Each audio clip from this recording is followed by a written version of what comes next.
سلام تماشابینان گرامی. خلاصه خبرهای مهم 16 ینور تاجیکستان و منطقه را از پایگاه خبری بامداد برایتان پیشکش میکنیم. شروع میکنیم از یک نگاه کوتاه به سرخط خبر مهم روز در این برنامه. دلزنک 2024 سر شد. چندین تغییرات کادری در حکومت تاجیکستان. سفیر ترک پناهگاه آنهایی که به امنیت تاجیکستان خطر دارند نیست. با 38 کیلومتر مرز تاجیکستان و قرقیزستان مشخص شده است. تولد چهارگانک در نوحه خراسان. آشکار شدن فاحشه‌خانه و بازداشت یک دله در شهرستان و اکنون تفصیلات خبرها. پرزیدنت تاجیکستان امامعلی رحمان روز 16 ینور سال 2024 در ترکیب حکومتش یک سلسله تغییرات کادری به عمل آورد. از جمله رئیس بانک ملی را با 3 معاونش، رئیس امانت بانک، رئیس کمیته جوانان و ورزش، پرزیدنت اکادمی ملی علمها، رکتور دانشگاه ملی و یاردمچی ارشد در مسائل اجتماعی را عوض کرد.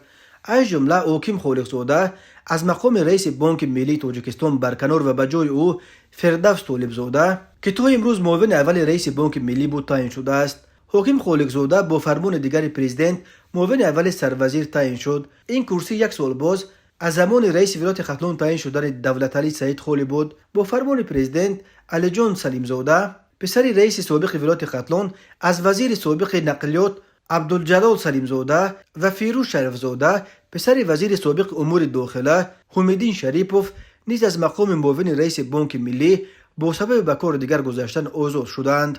اما اگر فیروز شریفزاده به وظیفه بلندتر معاون اول رئیس بانک ملی تعیین شده باشد، علی جان سلیمزاده با سراج‌الدین اکرامی که تا امروز رئیس امانت بانک بود جای عوض کردند. سلیمزاده رئیس امانت بانک تعیین شد و اکرامی دیگر باره به مقام معاون رئیس بانک ملی آمد. همین طور امامعلی رحمان روز 16 ینور امامعلی نصرالدین زاده را با یک فرمانش از مقام یاردمچی پرزیدنت عاید به مسائل رشد اجتماعی و رابطه با جامعه آزاد کرده، با یک فرمان دیگر رکتور دانشگاه ملی تاجیکستان تعیین کرد. قابل جان خوشوقت‌زاده که تا کنون رکتور دانشگاه ملی بود به جای فرهاد رحیمی پرزیدنت اکادمی ملی علمهای تاجیکستان تعیین گردید. فرهاد رحیمی باشد با قرار حکومت رئیس کمیته نفت تأسیس عاید به تحصیلات ابتدایی و میانه و کسبی نزد حکومت جمهوری تاجیکستان تعیین کرده شد. به این ترتیب تحصیلات ابتدایی و میانه کسبی از وزارت موارد و علم جدا کرده شد. عبدالله رحمانزاده که تا کنون رهبر کمیته جوانان و ورزش را بر دوش داشت به جای امامعلی نصرالدین زاده یاردمچی پرزیدنت عاید به مسئله های رشد اجتماعی و رابطه با جامعه تعیین گردید. به جای رحمانزاده گل احمدزاده ذوالفقار احمدی رئیس کمیته جوانان و ورزش نزد حکومت جمهوری تاجیکستان تعیین کرده شد. همچنین میرزا خورشید با قرار حکومت از مقام معاون یکم رئیس کمیته دولتی سرمایه‌گذاری و اداره اموال دولتی آزاد کرده شده، با فرمان پرزیدنت دیرکتور اگنتی اینواسیون و تکنولوژی های رقمی نزد پرزیدنت جمهوری تاجیکستان تعیین کرده شد. همین طور با فرمان پرزیدنت عالم شناخته مردم شناس دلشاد رحیمی نماینده دائمی جمهوری تاجیکستان در نزد سازمان ملل متحد عاید به مسئله معارف، علم و فرهنگ تعیین کرده شد. نمایندگی تاجیکستان در یونسکو به تازگی تأسیس یافته است. امامعلی رحمان روز 16 ینور همچنین با صدور چند امر صادق شاهنظرов، سیفالدین سراجزاده و سبوت مقیمی را به سبب به نفقه برآمدن از وظیفه‌های سر مشاور و مشاور یاردمچی پرزیدنت عاید به مسائل حقوقی آزاد کرده، به جای شاهنظرов سیدزاده اسفندیار مشاور کلان و به جای سراجزاده و مقیمی سید مرادزاده خرسند و خالقزاده جانبک را مشاور بخش یاردمچی پرزیدنت جمهوری تاجیکستان. مشاوران بخش یاردمچی پرزیدنت جمهوری تاجیکستان عاید به مسائل حقوقی تعیین کرد. امود اجر سفیر ترک در تاجیکستان روز 15 ینور در نشست خبریش در دوشنبه گفت خاک ترک برای نفرانی که به امنیت تاجیکستان خطر دارند پناهگاه نیست. این کشور چنین شخصان را از خاکش اخراج میکند. به گفته او همین گونه تاجیکستان هم حساسیت‌های جانب ترکیه را به نظر می‌گیرد. در حالت‌های لازمه مقامات مربوطه معلومات لازمی را به ما هم می‌دهند و ما شهروندان را از کشور خارج می‌کنیم. تاجیکستان هم این کار را می‌کند، گفت امود اجر. نامبرده افزود مقامات امنیتی دو کشور در مسئله مبارزه با تروریسم و اکستریمیسم همکاری‌های زیست دارند در این مسئله بین دو کشور تبادل نظر وجود دارد. سفیر ترک در تاجیکستان همچنین خبر داد که سال روان رجب طیب اردوغان رئیس جمهور کشورش به تاجیکستان می آید. باید گفت که ترک در سالهای آخر مسیر اصلی پیوستن صدها جوان تاجیک به جنگ‌های سوریه و عراق بود. در گذشته مقامات تاجیک خبر داده بودند که ترکیه جوانان تاجیک عضو داعش را بازداشت و به تاجیکستان سپرده است، ولی تا کنون هیچ خبری از استرداد فعالان سیاسیش نشر نشده است. از جمله سال 2019 ترکیه 21 گمانبر عضویت به داعش را به تاجیکستان استرداد کرده بود. در همین حال ترکیه مکان برخی از مخالفین حکومت تاجیکستان هم است. از جمله سال 2015 عمر علی قواتوف بنیادگذار گروه 24 در ترکیه کشته شد، ولی با این وجود دهها طرفدارش از جمله رهبر کنونی این سازمان سوراب ظفر در این کشور ماندند. در رابطه با کشتار قواتوف همان وقت سلیمان قیوموف نام زاده نویه واسع تاجیکستان را در ترکیه بازداشت و به حبس عمرباد محکوم کرده بودند. استرداد پرویز سید رحمانوف یکی از تبلیغگران گروه تندرو داعش با لقب ابو داوود از مثالهای آخر استرداد تاجیکان از این کشور است.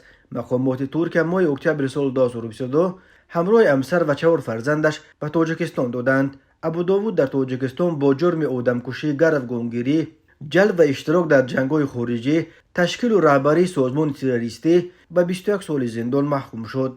در نوبت خود تاجیکستان هم چندی از مخالفین حکومت امروزه ترکیه را در دوشنبه بازداشت و به ترکیه سپرید. از جمله در 4 ماه سال 2023 دو شهروند ترکیه در دوشنبه ربوده و در شرایط مرموز به وطنش فرستاده شدند. کورای ورال مدیر پیشین یکی از مکتب‌های نزدیک به روحانی ترکیه فتولا گولن به گفته نزدیکانش 16 سپتامبر سال 2023 از سوی شخصان ناشناس ربوده و یک روز بعد به ترکیه برده شد. امسال کوچ مدیر سابق مرکز دیالوگ در دوشنبه ماه یولی سال 2023 در دوشنبه ربوده شده و دیرتر در یکی از بازداشتگاه‌های ترکیه از خود درک داد.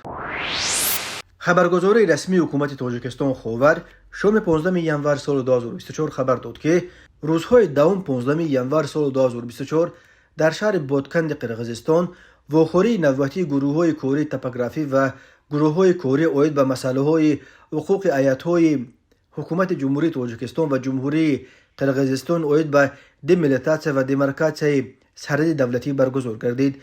در مذاکرات بادکند طرف‌ها توانستند با 38 کیلومتر از قطعه‌های بحثی مرز تاجیکستان و قرقیزستان، مرز از همه مرکب و نزاع در آسیای مرکزی را که در سالهای آخر عرصه چندین مناقشه خونین مسلحانه با صدا کشته و زخمی شده است مشخص کنند. در این واخوری گروه‌های کاری توپوگرافی 38 کیلومتر سرحد دولتی تاجیکستان و قرقیزستان را موافقه نمودند. جانب‌ها کار عاید به توسعه منطقه‌های باقی مانده در واخوری نوبتی که در حدود جمهوری تاجیکستان برگزار می‌گردد ادامه می‌دهند.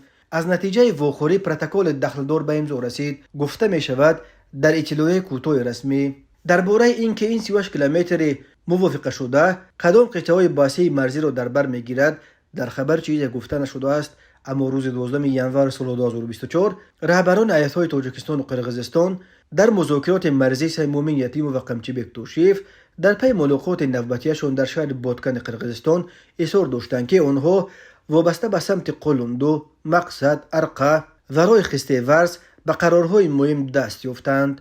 روز 2 ژانویه سال 2024 وزیر کارهای خارجی ترکیه حاکم فیدان در دوشنبه در پی ملاقاتش با پرزیدنت تاجیکستان و با تکیه به سخنان امام علی رحمان خبر داد که سازشنامه مرزی تاجیکستان و قرقیزستان علاقه ماه مارس سال جاری به امضا میرسد. با گذشت بیش از 30 سال از سقوط اتحاد شوروی از 970 کیلومتر مرز تاجیکستان و قرقیزستان تا کنون بیش از 300 کیلومترش همچنان تعیین و علامت گذاری نشده است. در قطعه‌های بحثی که اساساً در مرز تاجیکستان و قرقیزستان جایگیر شدند هر سر چند وقت بر اثر آب و زمین و چراگاه و راه مناقشه و رخ می‌دهند.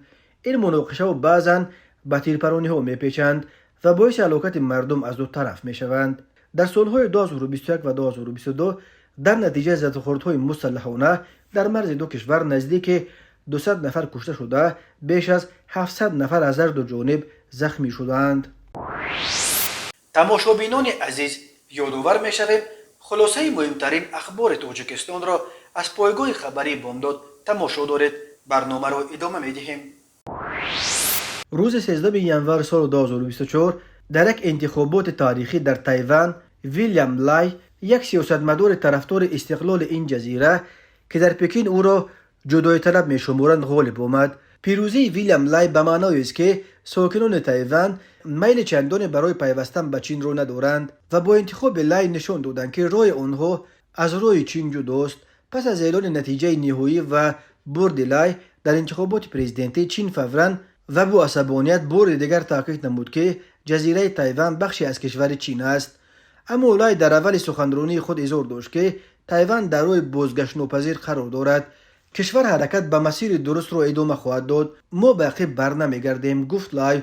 او افزود که به استقلال نیست ولی فکر بستن کدام نوع اتحاد با چین را هم در سر ندارد. لای تاکید کرد که در حالت ضروری از تهدیدهای چین در مقابل تایوان از کشورش دفاع میکند. تا کنون چین بارها به تایوان هشدار داده است که در صورت اعلان خودمختاری چین برای دفاع از یکپارچگی خود تمام چاره‌ها را میاندیشد، از جمله از قوه نظامی و ارتش نیز استفاده خواهد برد. ولی لای ضمن سخنرانی خود گفت که واکنش چین برایمان مهم نیست. ما باید ارزش‌های خود را حفظ کنیم و آنچه را درست میدانیم برای آن پافشاری میکنیم. امریکا، بریتانیا و بعضی کشورهای اروپایی که متحدان تایوان به حساب میروند لای را با پیروزیش در انتخابات تبریک گفتند. اما همپیمان‌های چین در پی پیروزی استقلال جویان در انتخابات تایوان بار دیگر تاکید کردند که از سیاست چین چون واحد پشتیبانی میکنند. وزارت کارهای خارجه تاجیکستان نیز علاقه روز 14 ینور سال 2024 همگی ساعت بعد اعلان نتیجه های انتخاباتی پرزیدنتی تایوان در یک اظهارات از چنین واحد دفاع کرد. دوشنبه رسما اعلان نمود که حکومت جمهوری مردمی چین را یگانه حکومت قانونی و به نمایندگی از همه این کشور می‌داند. به دنبال تاجیکستان روز 15 ینور سال 2024 وزارت کارهای خارجه ازبکستان نیز به همین مانند بیانیه را در سامانه خود نشر نمود. بار دیگر اظهار می‌داریم که ما از اصل چین واحد و اینکه جمهوری مردمی چین یگانه حکومت قانونی چین بوده تایوان قسمت جداناپذیر چین است حمایت می‌کنیم. آمده است در بیانیه وزارت خارجه ازبکستان. چنین واکنش سریع و جوابگوی خواسته‌های پکین از جانب دوشنبه و تاشکند را کارشناسان به سطح وابستگی اقتصادی هر دو کشور از کمک و سرمایه‌گذاری‌های چین بستگی می‌دهند. ناظران امور در این لابلا از موقع جوابگوی خواسته‌های پکین بیانیه دادن کشورهای وابسته چون تاجیکستان و ازبکستان را موقع‌گیری پراگماتیکی می‌شمارند و می‌گویند این کشورها به خاطر تایوان که تا کنون برای کشورهای آسیای مرکزی کمک یا سرمایه‌گذاری نکرده است نمی‌توانند مناسبت‌هایشان را با سرمایه‌گذار رقم یکشان بد کنند. چین تایوان را یک قسمتی از خاک خود می‌داند ولی تایوان دارای سرقانون، حکومت و حتی ارتش بوده خود را کشور مستقل می‌سازد. با آنکه مساحت تایوان با 168 جزیره همگی 36,000 کیلومتر مربع و اهالیش همگی 20 میلیون نفر است، اقتصاد تایوان 19مین اقتصاد از همه قوی در دنیا به شمار می رود. تا سال 1988 این جزیره از خودمختاری خود صدا بلند می کرد ولی با بسر منصب پرزیدنتی رسیدن لی دنخوی عقیده های جدایی طلبی و صاحب استقلال در تایوان دیگر باره بالا گرفت. پس از او جین شویبیان سالهای 2008 رئیس جمهور شد که او نیز عقیده های جدایی طلبانه را پیگیری میکرد. پرزیدنت قبلی تایوان خانم تسای اینوین هم طرفدار پکین نبود. لازم به ذکر است که پرزیدنت کنونی ویلیام لای در عهد او نایب پرزیدنت بود. روز 14 ینور سال 2024 میجگان اسایه ساکن 27 ساله دهه قزلقلعه نویه خراسان ولایت ختلان چارگانک به دنیا آورده است. طبیبان وضع سلامتی کودکان و مادر آنها را وزنین و استوار ارزیابی میکنند. سردکتر بیمارخانه کلینیکی به نام بوری وایدوف ولایت ختلان روز 16 ینور بعض پلوس خبر داد که میجگان اسایه که قبلا یک فرزند داشت این دفعه چارگانک 2 پسر و 2 دختر به دنیا آورده است. وزن کودکان از 1 کیلو 600 گرم تا 1 کیلو 700 گرم بوده است. از تولد کودکان 2 روز گذشت. آنها تحت نظارت طبیبان قرار دارند. برای برقرار کردن سلامتی آنها تمام چاره‌های ضروری را می‌اندیشیم، گفت بهادرزاده. او افزود که پس از افتتاح مرکز پرینیتالی در بیمارستان شرایط تشخیص و معالجه بخصوص طفلان نوزاد بهتر شده است. این مرکز به گفته بهادرزاده با تجهیزات زمانوی طبی مجهز بوده در آن پزشکان ورزیده کار میکنند. این بار اول نیست که در تاجیکستان چهارگانیک به دنیا می آید. ماه ایون سال 2022 یک ساکن 27 ساله جماعت مرز چارکوی اصفره 4 دختر تولد کرد. آنها برای جراحی قیصری در تولدخانه شهر خوجند به دنیا آمدند. در اول سال 2021 ساکن 30 ساله نویه قبادیان ولایت ختلان دلنوزه محمدوف یک باره 5 فرزند 2 پسر و 3 دختر به دنیا آورد. هنگام تولد دختران تولدخانه جمهوریوی شهر دوشنبه اشتراک کردند. ماه ینور سال 2023 باشد در تولدخانه شهر خوجند بار نخست در تاجیکستان 6 نفر 2 پسر و 4 دختر تولد شد، ولی بعد یک روز طفلان فوت دیدند. سطح تولد در تاجیکستان بلند باقی میماند. از روی افزایش اهالی در بین کشورهای پس و شوروی تاجیکستان در جای اول قرار داشته. طبق آمار رسمی شماره اهالی تاجیکستان هر سال به حساب میانه 2.2% یا تقریبا 200,000 نفر می‌افزاید. سال گذشته شماره اهالی تاجیکستان به 10 میلیون نفر رسید. انتظار می رود که تا سال 2023 اهالی تاجیکستان از 11 میلیون نفر گذرد.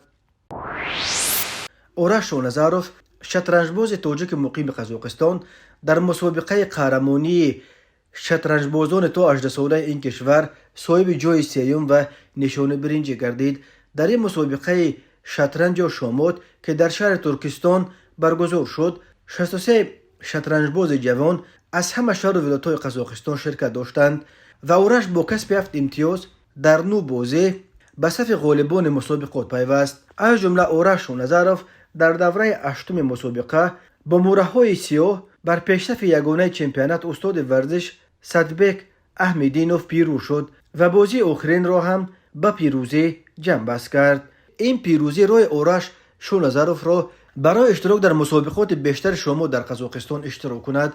از جمله در این شب و روز آرش شاهنظرov در شهر ترکستان در 2 مسابقات دیگر، یک مسابقه شطرنج سره و پسان در شطرنج برقاسا بین شطرنجباز تا 18 ساله شرکت دارد. امید داریم که در این مسابقه ها نیز این شطرنجباز جوان و امیدبخش تاجیک چون در مسابقه در شطرنج معمولی و کلاسیکی کامیاب خواهد شد. آرش شاهنظرov فرزند مهاجران تاجیک مقیم قزاقستان و نبیره ژورنالیست خوشنام تاجیک نصیب جان امانی است که او نیز بیش از 30 سال باز در قزاقستان به سر میبرد. آرش شاهنظرov شاگرد اکادمی شطرنج جانسویا عبدالملک بوده. در مسابقه ها با کمک مالی این اکادمی اشتراک میکند. جانسویا عبدالملک که همگی 24 سال دارد با وجود جوانیش از شاماتبازان قوی و الکی صاحب مکتب قزاقستان دانسته می شود. او سال 2014 در سن همگی 14 سزاوار عنوان گراسمیستر در بین زنان و سال 2017 در سن 17 صاحب عنوان استاد درجه بین المللی گردید و سال 2021 در سن 21 در پی به دست آوردن شاهجایزه فیده فدراسیون بین المللی شامات عنوان گراسمیستر کامل حقوق را به دست آورد. آرش شاهنظرov آخر سال گذشته در 2 مسابقه که اکادمی جانسویا عبدالملک در شهر المتا راه اندازی کرده بود با موفقیت هنرنمایی کرد و امتیاز عمومی خود را به 2326 رسانده صاحب عنوان استاد ورزش فدراسیون جهانی شطرنج گردید. بنابر اطلاع نشر شده در سامانه اکادمی شامات جانسویا عبدالملک آرش شاهنظرov در این مکتب شامات در گروه A پلیوس مشق میکند و هنوز زمان در صنف نو تحصیل کردنش گرانت برای تحصیل در دانشگاه تکنیکی قزاقستان و بریتانیا را به دست آورده است. اکادمی برخی دستاوردهای ورزشی این شاگرد تاجیکش را نیز برشمرده است. نشان برنجی چمپیونات قزاقستان آید به شامات تا 18 ساله سال 2023، مدال نقره چمپیونات قزاقستان آید به شامات بلیت بین شطرنجبازان تا 16 ساله سال 2022، مدال نقره چمپیونات المتا آید به شامات بلیت بین شاماتبازان تا 16 ساله 2022، جای اول در مسابقات توران اوپن بین جوانان سال 2020، جای دوم در جام دورین بین دسته ها سال 2020، مدال برنجی چمپیونات قزاقستان آید به شامات رپید بین شاماتبازان تا 14 ساله 2019، جام دوم در جام سید وقاسوف بین شاماتبازان تا 14 ساله 2019، چمپیون المتا آید به رپید بین شطرنجبازان تا 14 ساله 2018، مدال برنجی چمپیونات قزاقستان آید به شامات رپید بین شطرنج بازان تا 14 ساله سال 2018. ضمن برگزار نمودن چهاربینی‌های اپراتیوی جستجویی از جانب کارمندان میلیتسیا زن 41 ساله نویه شهرستان که سال 2014 با ماده 239 قسم 1 کودکس جنایتی جمهوری تاجیکستان صادر شده است با گمان تشکیل و نگهداشت فاحشه‌خانه دلگی یا زن جلابی دستگیر کرده شد. برای عین جرم دلگی و تشکیل فاحشه‌خانه زندانی شده بود. گمان شونده از 3 ینور سال 2023 تا 16 دکبر سال 2023 خانه استقامتی مرد 38 ساله ساکن همین نویه را به اجاره گرفته برای علاقه جنسی نمودن به مرد 34 و زن 46 ساله ساکن نویه شهرستان شرایط معین نموده بر عوضش 600 سامانی همچون مکافات پول گرفته است. اوید به این حادثه پرونده جنایتی با ماده 239 قسم 1 کودکس جنایتی جمهوری تاجیکستان آغاز کرده شده تفتیشات ادامه دارد. 14 ینور سال 2024 تخمین ساعت 18:40 دقیقه راننده автомашین تمغه مرسدس بنز پرتوبوف ملیک سال تولد 1964 ساکن نویه مشچو هنگام حرکت از سمت نویه مشچو به سمت شهر خوجند در حدود شهر سیهون جماعت دیوت خولمت و نویه باباجان غفوروف از عهده اداره واسطه نقلیات نبرآمده. پیادهگرد خوجایف علیشیر سال تولد 1988 ساکن شهر دوشنبه را پخش نموده است. در نتیجه پیادهگرد خوجایف جراحت وزن جسمانی برداشته در جای حادثه به هلاکت رسیده است. اوید به این حادثه تحقیقات ادامه دارد. در نتیجه گذراندن چهاربینی‌های اپراتیوی جستجویی از جانب کارمندان میلیتسیا معین کرده شد که مرد 36 ساله ساکن نویه رودکی در دوام سالهای 2019 تا ماه اپریل سال 2020 با زن 64 ساله ساکن نویه باباجان غفوروف شناسایی پیدا نموده با روی فریب به باوریش در آمده برای تجارت اسناد برده در چندین مرحله به مبلغ 115,000 سامانی گرفته به منفعت شخصیش صرف نموده است. از روی حادثه مذکور تفتیشات ادامه دارد. و شعبه وزارت کارهای داخله در نویه اسماعیل سامانی عریضه مرد 27 ساله ساکن نویه مذکور وارد گردیده است که دوم دکبر سال 2023 تقریبا ساعت 16:00 دقیقه شخصان نامعلوم با روی پنهانی از داخل مغازش در مرکز سودای تاجیکستان سابق توم یک عدد تلفن موبیلی تمغه آیفون 13 پرو که ارزشش 7000 سامانی را تشکیل می‌دهد دزدیده از جای حادثه غیب زده است. هنگام گذراندن چهاربینی‌های اپراتیوی جستجویی از جانب کارمندان میلیتسیا مرد 26 ساله شهروند جمهوری مولداوا موقتا استقامت کننده شهر دوشنبه با گمان صادر نمودن جنایت دزدی دستگیر کرده شد. اینچنین به شعبه وزارت کارهای داخله در نویه یوم با عریضه مرد 52 ساله ساکن نویه مذکور مراجعت نموده است که ماه اکتبر سال 2023 شخصان نامعلوم با روی پنهانی از چراگاه دیهشان 6 سر چارپای میده شاخدار را دزدیده از جای حادثه غیب زدند. ضرر رسانده شده 12,000 سامانی را تشکیل می‌دهد. هنگام گذراندن چهاربینی‌های اپراتیوی جستجویی از جانب کارمندان میلیتسیا مرد 26 ساله ساکن امین نویه همچون گمانبر در صادر نمودن جنایت دزدی دستگیر کرده شد. از روی این حادثه ها تفتیشات ادامه دارد. تماشابینان عزیز و گرامی، این بود مرور به خلاصه چند خبر مهم امروز تاجیکستان. خبر و گزارش‌های بیشتر از تاجیکستان و درباره تاجیکستان و اطراف آن را در سامانه پایگاه خبری بامداد در این نشانه پیگیری نمایید: www.bomdad.com. خوش باشید.